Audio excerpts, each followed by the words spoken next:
So ladies and gentlemen, it's great to have you along tonight to our webinar where we are discussing building multi-generational businesses. To help us better understand this topic, we are privileged tonight to have with us Barb Bishop from Barb Bishop and Associates. Barb was originally trained as a teacher in agricultural science and completed a Bachelor of Education majoring in curriculum design. Barb has worked with young people, managers, supervisors and team members across a range of industries throughout Australia with expertise and experience in the areas of self-management, people dynamics and people management. She is passionate about rural and regional industries and creating processes and programs that inspire and empower people to respond proactively to their own needs and their needs within families, workplaces and communities. So ladies and gentlemen, it gives me great pleasure to welcome Barb to our webinar. So Barb, it's a beautiful evening here in Toowoomba. Tell us what the evening's like where you are. Oh, thank you, Greg. The evening in Brisbane is beautiful also. Great, thanks for that. We can hear you loud and clear. Okay, thank you for that, and it's over to you. Thank you very much, Greg, and welcome everybody to tonight's session, and thank you for your interest in tonight's topic, which is about building multi-generational businesses, and I guess that's about mum, dad and the kids in farm businesses is what we're going to be focusing on. The front slide that you're seeing is it talks about family, farm and future, and that's really what I'm going to focus on tonight. So the focus is about the people aspect of this planning process because that's where we would want to be starting. So you'll see that the plan for tonight is that we've got four sessions, family, farm and future, and some of the elements for thought about that. Key actions for building a multi-generational business, and how do we cope with the process by looking at chances, choices and change, and then talking about the journey and how to get everybody on board.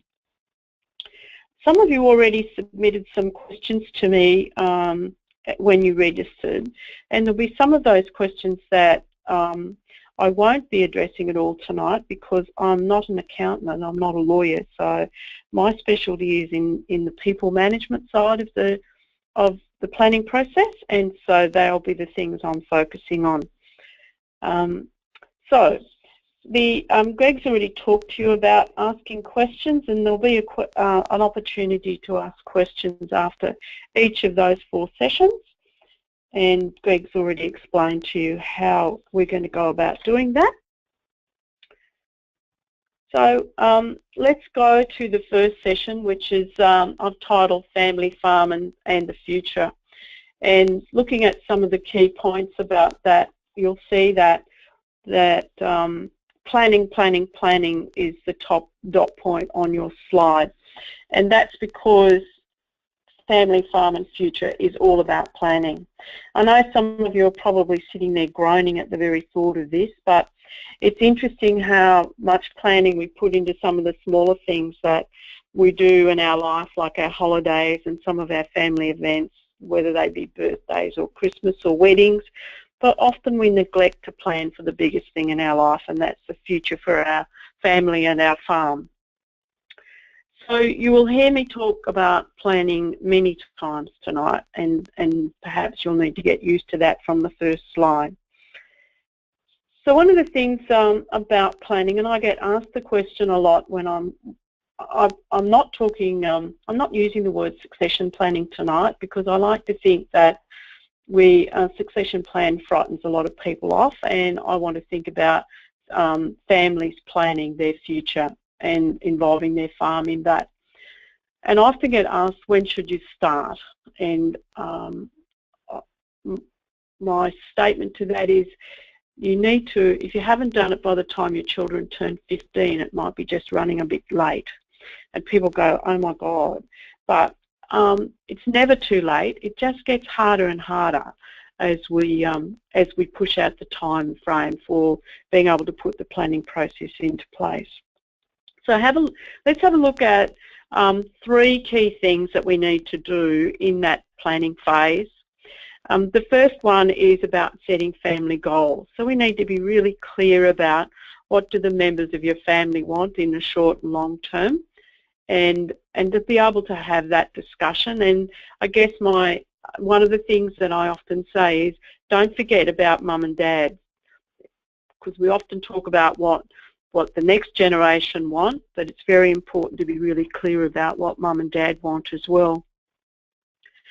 The second part of that is about our business goals, and we need to be really clear about our business goals and be able to develop those goals from our business analysis and be able to establish our short and long-term goals in regards to the business or businesses, whatever is involved in the family.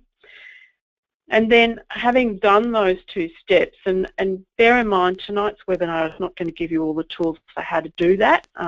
We'll get some tools as we go, but really it's just painting a picture in 1 hour. It's about painting a picture for you.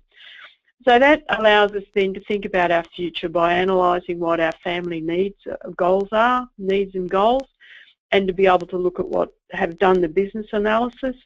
And then we can actually look at whether or not, and on the slide I've talked about whether we begin marriage, separation or an amicable agreement.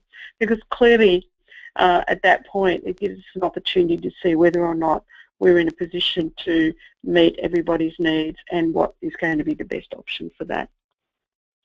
The bottom of the slide is a big watch out for, because very often at this point what we do is we start to stick our heads in the sand because it all looks a bit too hard. And that'll be true if we've really left it really late in our family planning process. That will be the head in the sand will be deeper and deeper because we may have left it too late. So I want to ask you at that point whether or not anyone had any questions in regards to looking at the idea of developing family goals and looking at our business analysis and establishing our business goals, and then being able to get to a point where we can marry those two things together. Okay. Ladies and gentlemen, this is where it's over to you. So if you have any questions that you would like to pose to Barb at this present point in time, just type them into the question box as I indicated earlier on in my introduction, and I can ask those questions of Barb. So one of the questions coming in, Barb, could you give examples of short-term family goals? Yes. So short-term family goals, if you're talking about your children, for example, the short-term family goal might be to do with their education as compared to their long-term family goal about where they want to be in 10 or 15 or 20 years' time. So that would be a short-term goal. Another short-term goal might be that they want to be able to take a bit more responsibility on some aspect of the business at this point in time. So those would be things that would be not a part of a long-term plan, but would be something that would be relevant for now rather than for the future. I'm not saying they don't contribute to the future, but they would be the planning you would do for now. Yeah. Okay. So who can help with the process of coordinating the planning? So as I move on to some later slide, and probably the next slide, one of the things I'll talk a little bit about the planning and the fact that very often we need to have some facilitator involved in it. And the advantage of that is that there's no emotional tags to that person, and they're actually able just to manage the process. So often you do need an external person, and as I move along, I'll talk about the fact that often what we do is we go to our accountant as a first stop, and generally that's really just looking at the finances of the business rather than having done this phase here about goals and family goals and also business goals. So it's something that can happen within families. It's not a difficult process, but sometimes it's a difficult process to start without somebody to give you some help. So I'll talk about that a little bit more as I move on. Okay, we'll take one quick question just before we do move on. If there is, or if there are seriously strained relationships in a family, let's say between a father and a son, for example, do you recommend discussions take place with an independent third party? Absolutely. You know, we're talking about a very difficult task, and if there's any breakdown in the family, then you certainly need a third party to actually be able to, and a bit like what I just said before, it takes away that emotional tag, and it's someone who has some professional skills and being able to bring that discussion together. Absolutely.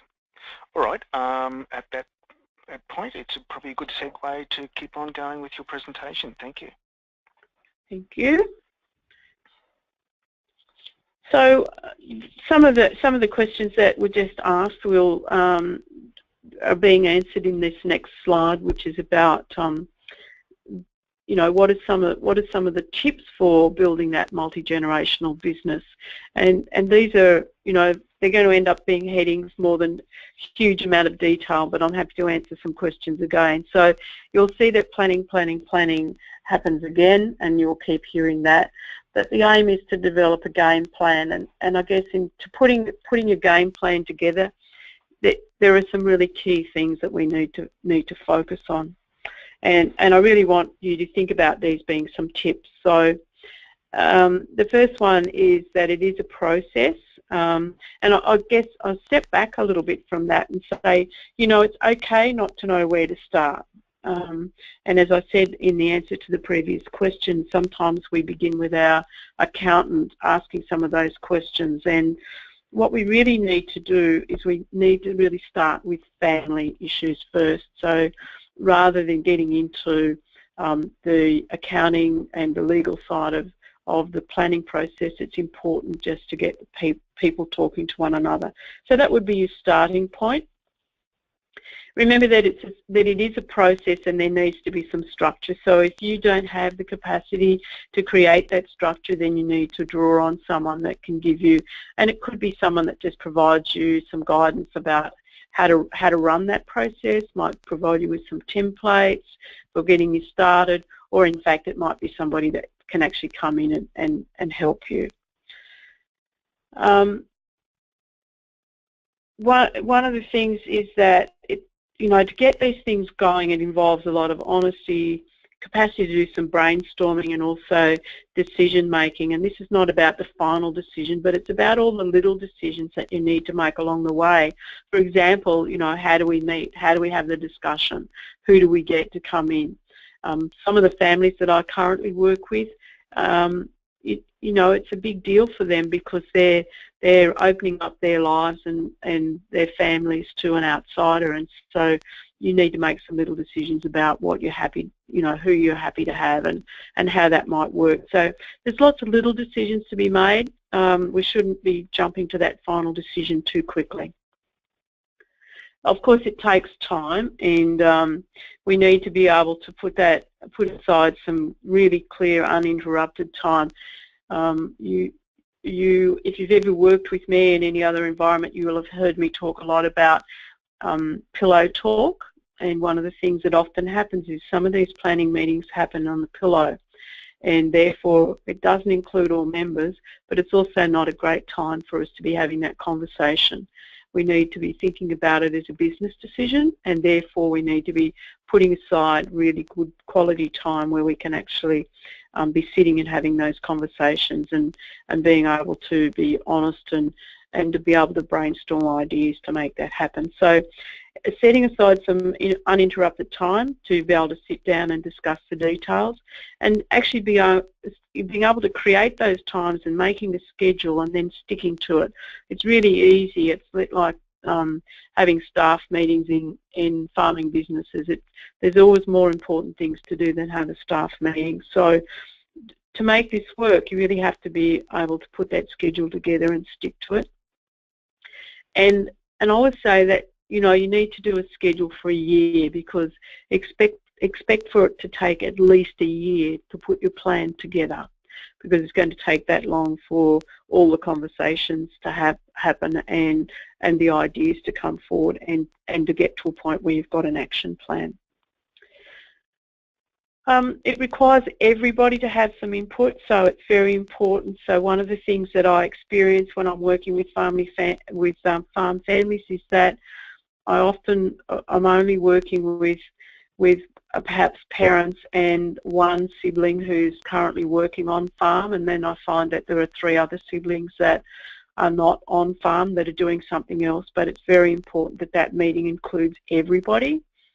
It doesn't mean that mum and dad shouldn't be having a meeting and a discussion by themselves, because one of the other things I discover often is that mum and dad haven't had any conversation prior to starting off a planning meeting, and sometimes that's important as well. And it might also be that siblings need to get together and have a chat as well, but ultimately the planning process needs to involve everybody. Communicate, and I'm not going to talk about that just at this slide. I've got a slide further on that I'll talk about how important that is. The next thing is about writing it down. So we get really nervous about writing things down, but I'm talking about scratching it onto something so that you've just got a record of what's been happening. It gives people an opportunity to think about it and talk about it. It also means that it's not left up to people's memories to try and remember what happened in the last meeting or who said what or whatever. So if you get into the habit of writing it down, it doesn't matter how it looks or how rough it is, it really is just about getting a record of that information. The other thing I've identified is about roles and responsibilities, and one of the things that we need to be thinking about is if we're transitioning a family business into expanding into the next generation, then we need to be really sure that those roles and responsibilities are really clear, and more importantly that we've got the skills built up to be able to do it. And one of my the most common comment I hear from dads generally is that, you know, when the son is taking over the business, that he doesn't do it as well as I do it. And I often say, well, you know, in most cases you've had 10, 20 or 30 years to do the tutoring, because generally the sibling's been working on farm for some significant time. So we need to be really, really conscious of building that skill base as we go, so that we are happy that the next generation are skilled enough to take on the job in our eyes. So we're building the skills for the future of the business, and we need to identify who's responsible for what and what skills they need to do that, and how we're going to build those skills. So clearly that's a process in itself, and we need a process for how that's going to happen. And also it means that you have to begin the process of doing some delegation. And this is a process within itself, but it's about letting the learning begin through that delegation process. Sometimes, as I identified before, that you might need the planning process might need an outsider to help facilitate that, and as I said before, that helps take off those emotional tags, because your facilitator won't be involved in the emotion of the business, and that helps in that decision-making process.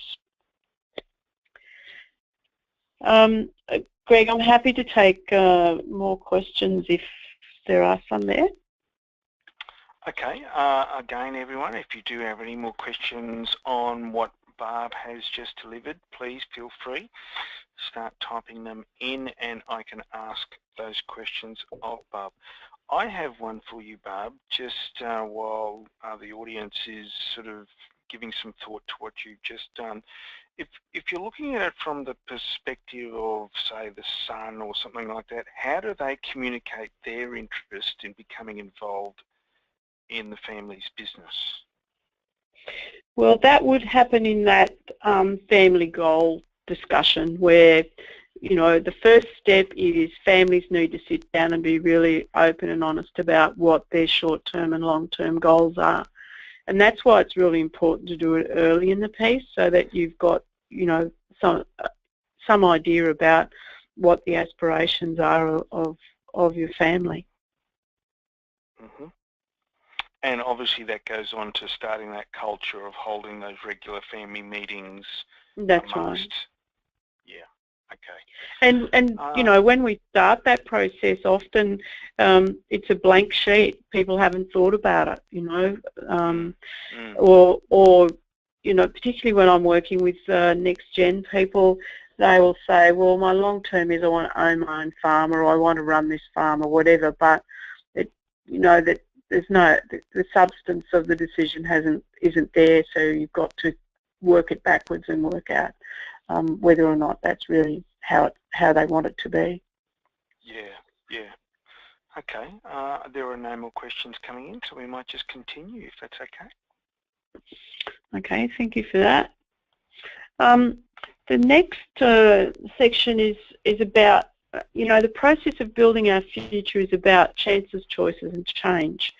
And I guess this is these next few slides I'm going to show you are really about some of the thinking processes so rather than the actual planning process itself, this is some of the background information that you might need to help that process of building your future. So chances, choices, and change, I'm just going to deal with each of those separately. So if we talk about chances, building the future is going to require everyone to take some chances, make some choices, and also make some changes. They're all quite difficult tasks, and some are more difficult than others. But in building the future, it means that whatever we do, it is going to look different from how it looks today. So that's why chances, choices, and change is really important part of the process. If we take on chances, first of all, you know, taking chances means that we're not waiting around for something to happen, which, you know, in the family farm businesses that I work with, in lots of cases, there's been a lag in the decision time, hoping that something might happen that would actually help the process without having to face up to too many hard decisions. And that's unlikely to happen, really. We've got to be taking the chances as they come along. And one of the things about people who do take chances, they're often referred to as the lucky ones. Why? Because they end up with things that other people don't have. So it's an important part of the process, and it's about seeing and seizing opportunities. And it's about being willing to take the steps necessary to actually analyse those opportunities and have a look at them, rather than kind of having a blockage on it. And blockage is a really important part of your taking chances, because there will be lots of blocks that we might have that prevent us from even seeing opportunities. And you know, I'm often confronted with it just won't work. Is often the major blockage I come up against. But I'll just share an example with you. I worked with a group yesterday, and one of the clients in the group said, you know, we've currently got 2 brothers working on farm, or in owning the business, and they actually have 6 offspring between them, and they've got 3,000 acres. So depending on where you are, that might sound pretty amazing. But one of the things was that 20 years ago they could have bought adjoining places, but they thought they'd wait until their kids got bigger, and that was a chance gone begging, because now the value of the adjoining properties is way out of their reach in terms of being able to expand, because it's way too expensive. There's a different clientele moved into the area, and the value of the land has gone through the roof. So they missed a chance. They were happy to say that they'd missed a chance, because they hadn't actually gone through a process of looking at what the opportunities were, what the steps could have been that they could have taken to take that opportunity, and really what was the blockage. And the blockage was, I will wait and see. So it's important to be able to reflect on those sorts of things when you are getting, making decisions about your future.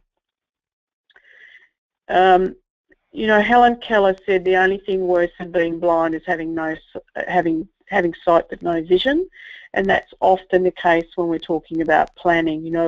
We can see things that are there, but we can't see how they're going to look or how they might be in the future. And there's lots of reasons for that. Some of us, those blockages are sometimes it's just fear, and it might be fear of failure. It might be fear of getting ourselves into debt that we can't work with. We might have made some decisions in the past that have been failures, and we don't want to repeat them. We might just not be, there may be just a lack of awareness about the things that are around at the time. I guess I talk about closed minds because often, we see what we've got as being what we can work with without thinking outside the box. And sometimes we just don't have the confidence to make that start.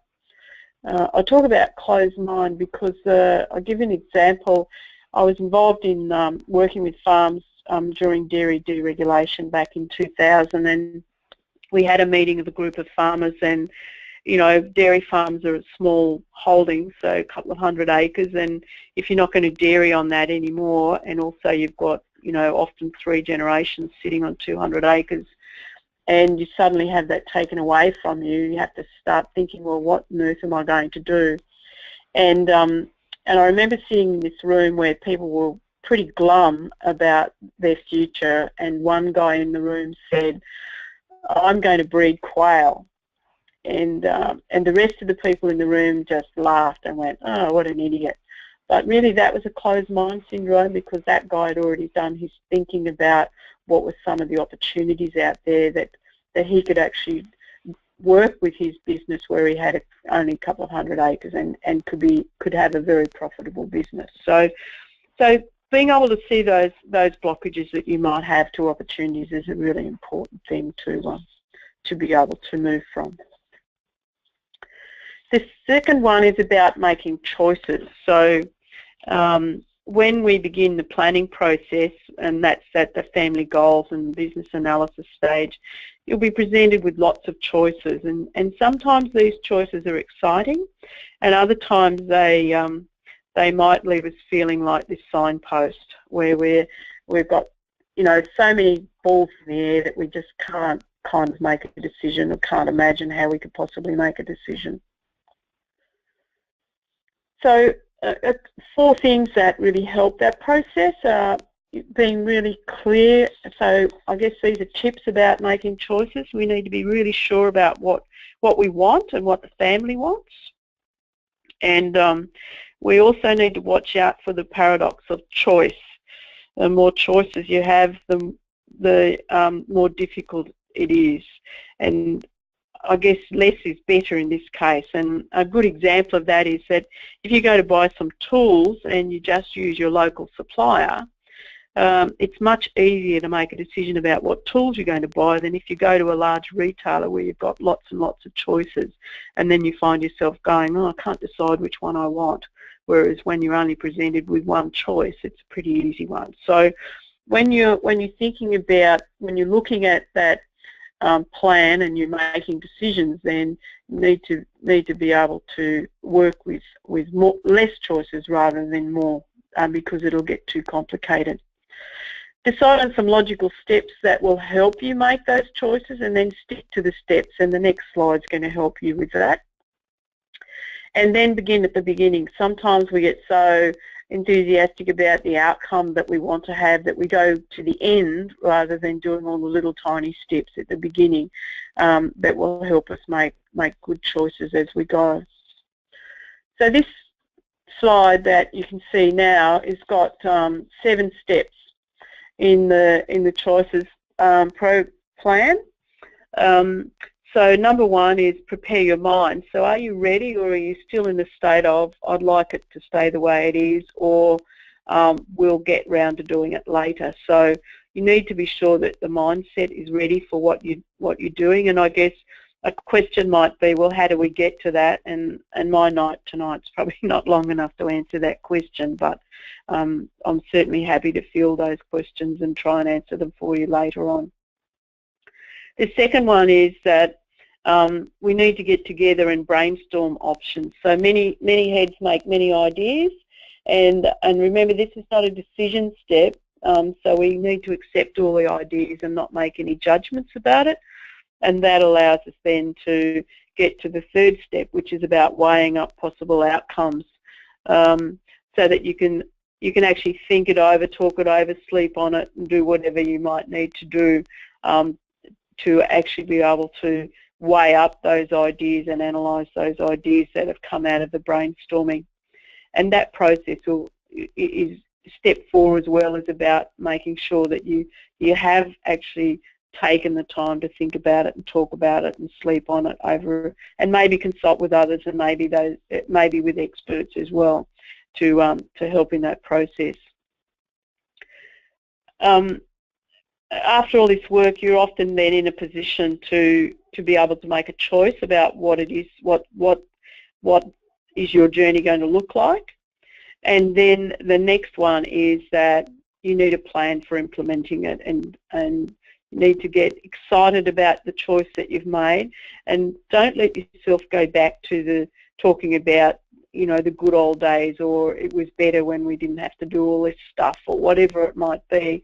Once you've got to the point of making some choices, then it's important to go forward. And then step 7 is about evaluating your decision. So you need to check out the decision. Is it doing what you wanted? If not, remember that you can always go back and adjust it. Now, I guess when I say that, people go, oh, what about if I've just spent $1 million doing something and now I've evaluated it and it wasn't a very good decision? I'm actually not talking about that degree of decision. I'm probably talking about some of the decisions that would lead up to you spending $1 million in that decision-making process. So they're all little steps rather than the great big steps.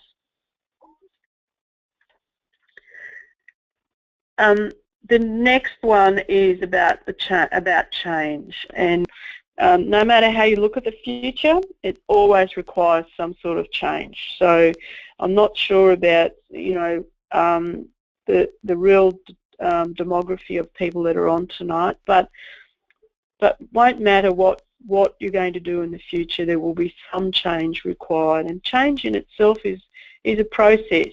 And I like to use this model to talk about that, of unfreezing, changing and refreezing. And you need to be able to move through those 3 steps in order.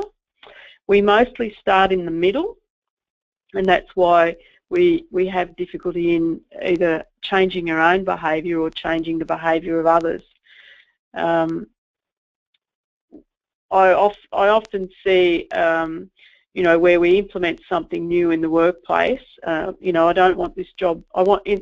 From today on, I want this job done like this, and then before you know it, we're all back doing the job the way it used to get done, and that's because we didn't go through the unfreezing stage.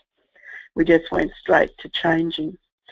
So let's have a look at what unfreezing involves, and so it's about unfreezing old attitudes. It involves getting unhappy with how things are. And for example, you know, when you start thinking about it, you might say something like, well, not having a conversation about the future with my family is really not fair on them all. That might be that's something that comes up in you know, in your own thinking, where you think, oh, gee, that's not quite fair. What you've done there is you've got through some of the unfreezing. At least you've admitted that perhaps it needs to be some discussion that's had with all family members. So unfreezing is often prefaced with something like, you know what we should do? And generally I hear that happening over a few beers at some stage when people are having a chat about the world and the future, and we'll often hear people with a throwaway line that says, oh, I reckon we should think about doing this, and I know when I get to that point that they're actually gone through that unfreezing stage. Now, old habits are really hard to break, of course, because it's taken years to develop them. So don't think that it's that it's about walking into a space and saying, okay, I'm not happy with the way things are, so we're going to make a change.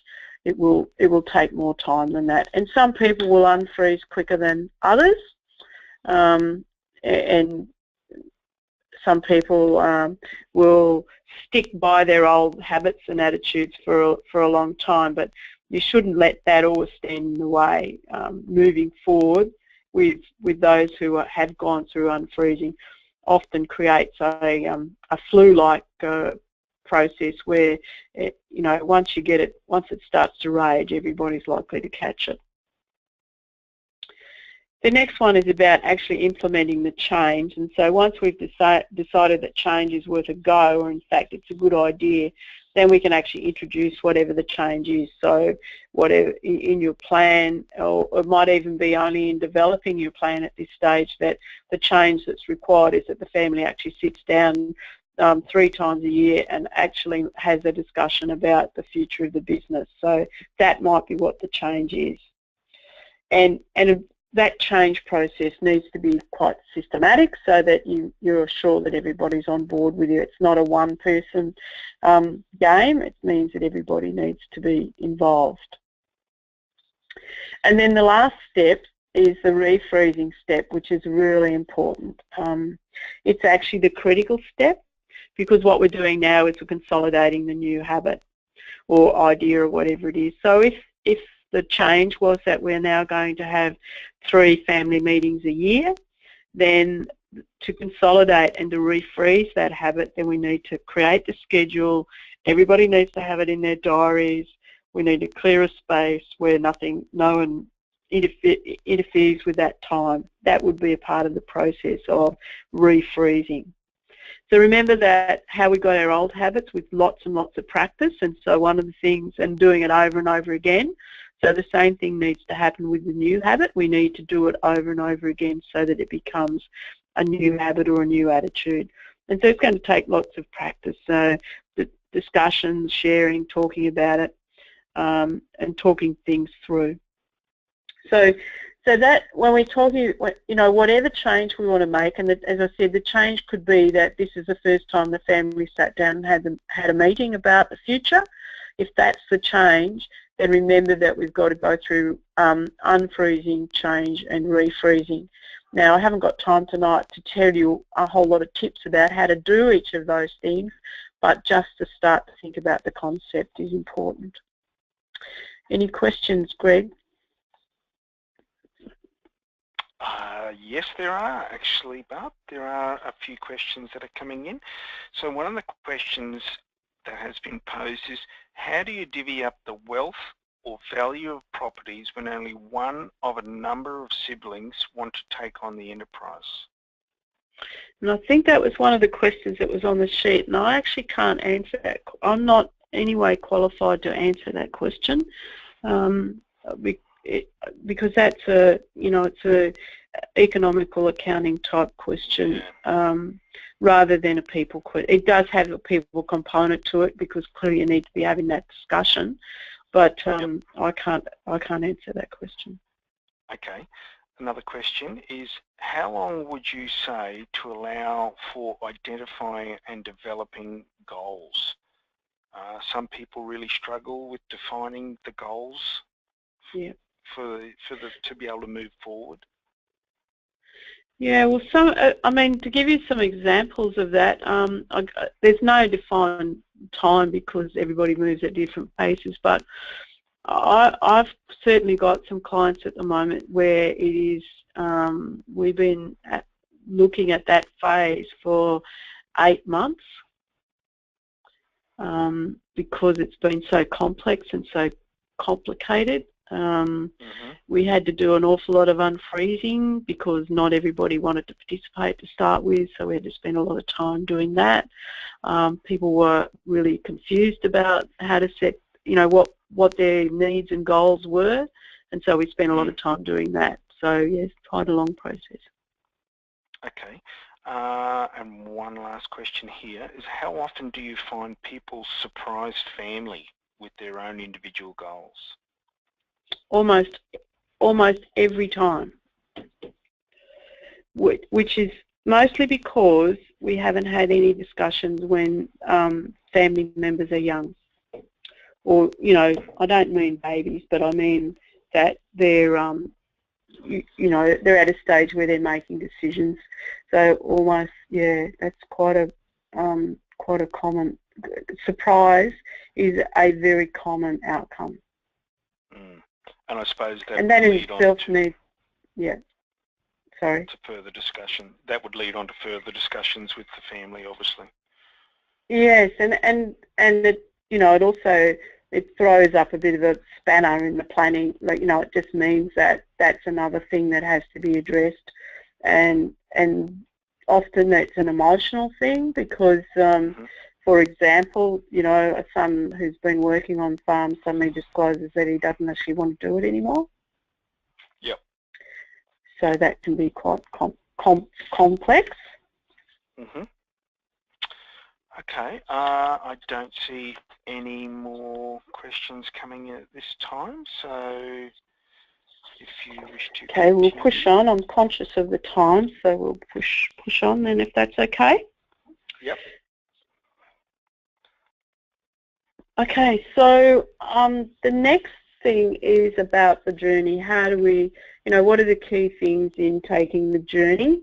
And really this is where communicate. I said earlier that this slide would explain some of the communicate. So the process of planning for the future requires lots of tactics talk. So clearly it's about lots of communication. Everything I've talked about tonight is about talking to one another. And it's really the linchpin in the planning process. Most planning falls down when we don't have good communication. One of the things that, because we all have very special genetics, one of the things that often happens in work teams, families, all sorts of places, relationships, is that communication is often minimised by your capacity and the capacity of family members to be mind readers. So often we're not communicating very well because we think that everybody knows what we're thinking without us actually having to verbalise it. So I talk a lot about mind readers, and I talk to managers all the time about the fact that they need to hire staff who are mind readers as well, because we're very good at keeping stuff in our heads and not sharing it with other people. My cynical side says, just in case it's not a strong genetic trait in your family, that is that you've got lots of mind readers, then we really need to work hard at our communication skills. And there's a couple of things that are really important in that, and the first one is about understanding yourself and others, and taking some time to do this is important, and get to understand what makes you tick and what makes your family tick. And it's time well spent. And, you know, for example, some in the family will think off the top of their heads and be happy to talk about it, while others will want time to think and be able to think it through before they come back and talk about it. Some in the family will want to keep doing what they've always done and deal with the here and now, and then there'll be others who want to experiment and look at possibilities. Some will make decisions based on hard data and facts, and others will make decisions based on the impact that it has on people. And some people in the group might want to have structure and organisation, where others will be happy to go with the flow. So you're going to get that full range of people within your family group, and understanding each of those things and how they can then be taken care of in the planning process is a really important step to take. And clearly that's a whole workshop in itself without thinking about a one-hour session tonight. So that's the first part, getting to know ourselves and the people around us. And, you know, very often I sit at kitchen tables and I say simply things like, to fathers I say, next time you talk to your son, I want you to actually look him in the eye while you're talking to him. And fathers will go, I've never done that. And so it's about getting some of those, understanding the needs of some of those communication processes. But this slide that I'm showing you now, it's really about some of the key things, and some of you will be really familiar with these, knowing how important it is, but implementing them is the important part. So good communicators have really high emotional intelligence. That is, they understand their own emotions and they understand the emotions of others. Now, often when I have that discussion in families, people go, "Oh, I'm not that emotional," but everybody is emotional. That's why it's so difficult to make decisions and have communication, often in family groups. And being able to recognise the impact that, you know, our actions might have on the emotions of others. And we might even ask, how does that make you feel? So that we're actually being able to get a good communication channel going. Some of the skills then I've highlighted on this slide about effective communication. Clarity is really important, so we need to be clear in what we're saying. We need to be able to clarify what we're saying. It needs to be clear in your mind and clear in other people's minds, so the pictures need to be the same. My favourite story to tell there is one person said to me one day, she said, "I sent my worker down the paddock to check if the gate was closed, and he came back and he said, no, to check if the gate was open, and he came back and said, yes, it is open." And she said, "I wanted to strangle him because I actually wanted him to close it if it was open." But of course she didn't give that message. So being able, and you know, be aware of expecting common sense. So being sure that pictures are the same in everybody's head is really important in family communication. Open and honest communication. If you're not prepared to be open and honest in your communication with your family, then you'll hurt people more by keeping stuff to yourself rather than being willing to share it. Listening is a critical part of the process, and remember the ratio of 2 to 1, 2 ears and 1 mouth, and we need to use them like that. And recognising that listening requires lots of energy and concentration, and we have to stop focusing on what we want and what we want to say, and be able to get with the other person. And then feedback is, you know, it's about seeking feedback and giving feedback. That helps close the communication link. Now, I don't know, as I said before, I don't know what the demographics of the group is tonight, but one question I get asked a lot, in both when I'm speaking and also working with families, is that, how do I get my husband to start talking? And I haven't got time tonight to answer that question, but it is clearly something that we need to be thinking about in regards to those things that we can see on the slides, and the fact that it's been the underlying linchpin of the planning process we've talked about on every other slide tonight. Just going to go on to the next session, and then I'll give some time at the end for some questions. So the last thing is about tactics talk time, and so this is what has to happen. This is where I've already talked tonight a lot about the need for family meetings. We need to be able to have business meetings, and we need to be able to have teamwork meetings as well. And that is generally, you know, when I say those things in groups, I generally find that people go, "Oh, we don't have time for that." And so that's one of the things that makes planning so difficult. So some of the difficult questions I get asked, it usually tells me that we've never had a family meeting, we've never had a business meeting, and often we haven't had work team meetings either. But family meetings are about talking about ourselves, talking about our goals, our wants, our needs, our possibilities. And one of the people in my group yesterday said when she was driving her kids down to the bus, her 15-year-old son said to her, "Oh, when am I going to take the farm over, Mum?" And she said, "Oh my God, we haven't even thought about having any sort of discussion about where we're going," but clearly it was happening in that kid's head. So that tells us how important it is to get going early. If we haven't got that process going early, then just remember that it's not a reason not to do it. It's just going to be a little bit harder to do. Business meetings, we need to be doing business planning and business analysis and making business decisions. Often that happens in people's heads rather than just in discussions. So it needs to be who's involved in the business and be able to sit down and have those business meetings. And then work team meetings. If you've got family working in the business, then we need to have work team meetings. What's everyone is up to, discussing the things that they're responsible for and being sure that everyone is working towards the same goals. So those are really critical things to, critical strategies for doing what we need to do. And no tactics talk if we don't talk about it. I say that we're engaging in domestic violence and child abuse, and we don't want to be involved in either of those things. So really talking is such a critical part. Getting that communication happening is a really important part of the process. So, Greg, I think we've got time. We might have time for a couple of questions, but we're very close on this. Yes, we are running out of time. very conscious. I do have one question, one final question, or maybe two. Do you think the older generation mostly suffer from mind reading?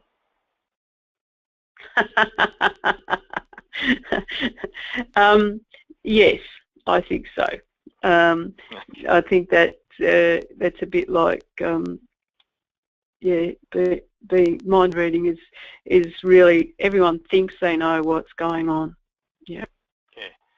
Another question is, are the business meetings actually strategic meetings for planning for the future?